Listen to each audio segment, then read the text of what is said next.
I'm Eric Henry, president of TS Designs. We're out in the cotton fields of New London, North Carolina.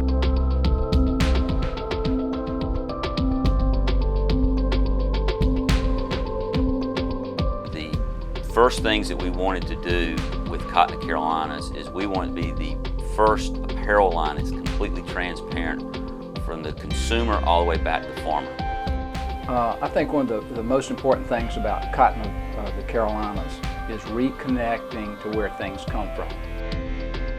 I think sometimes that we think our clothes come from the mall, our gasoline comes from the pump, our electricity just comes at the outlet, but there's so much more behind that. North Carolina is the fourth largest producer of cotton in the U.S., but unfortunately, the majority of that cotton is shipped overseas.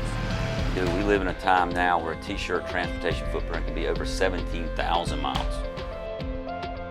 Cotton of the Carolinas, what we want to do is do a project, dirt to shirt, completely in North Carolina in 750 miles.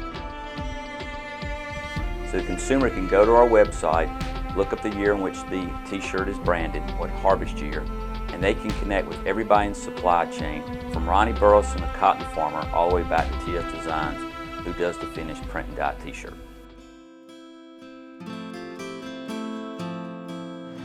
I've always been a friend of a local businessman.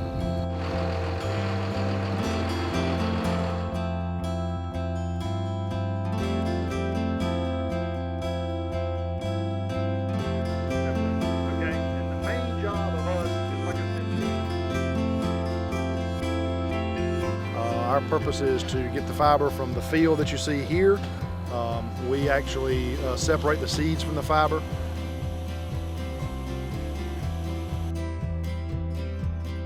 I am the plant manager and part owner of Hill Spinning Mill.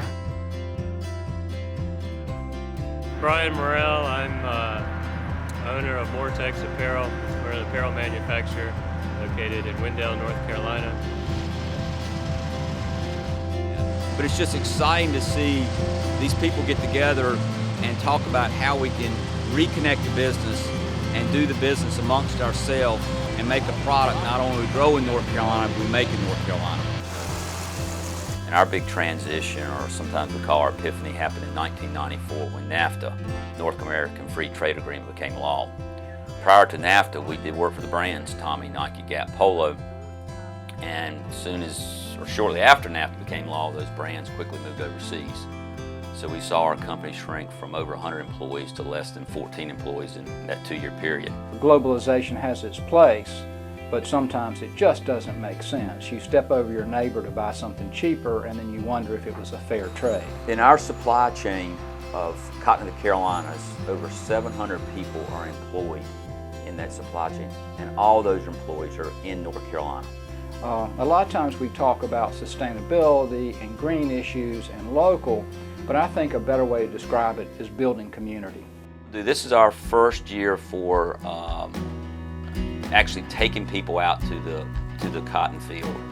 Do we have 3 seats left? There's an area uncovered and it's going in. I've heard a lot. But what we want to do is start engaging the consumer into understanding, A, that nice cotton product, pair of blue jeans or t-shirt. Where did it come from? How did it get started? I don't know anything about cotton yet.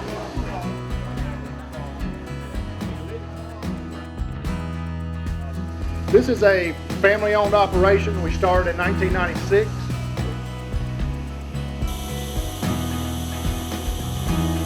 It's like 500-pound bale, and that machine just flips it over and acts like it weighs in pounds. What we want to do with TS Designs is demonstrate a different business model. A business model that looks at, we define the 3 Ps of people, profit, planet.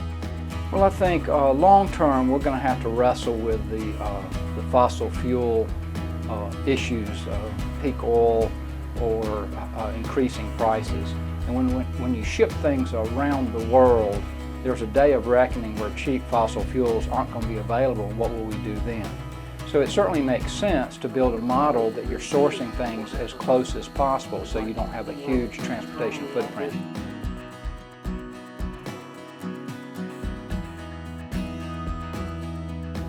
I think it's vital that we connect with our local farmers. A lot of times people think in terms of just food and local, but cotton is an agricultural product as well, and that primarily makes up our t-shirts. So it doesn't make sense for us to be getting cotton from around the world when in fact we grow it right here in North Carolina. It's really hard to find, things that are locally produced. So now I know, one company. These little shiny spindles, if you want to take a closer look, there's 3,300 of those on this one picture. I enjoy people coming out and seeming interested in something that I actually do, because I'm interested in it, and I've always loved farming, and it's nice to see that other folks have a fondness of it as well. How exactly do the trucks pick up those? It's a pretty surreal experience just to see where it all comes from, But it's nice to know that you can actually buy something that's grown and made locally. It makes you feel good that you can support your neighbors. And the thing that I've learned in my 30 years of business is, yes, profits are important. Yes, we all need our income and we've got expenses and stuff like that, but that should not be the sole reason you're in business.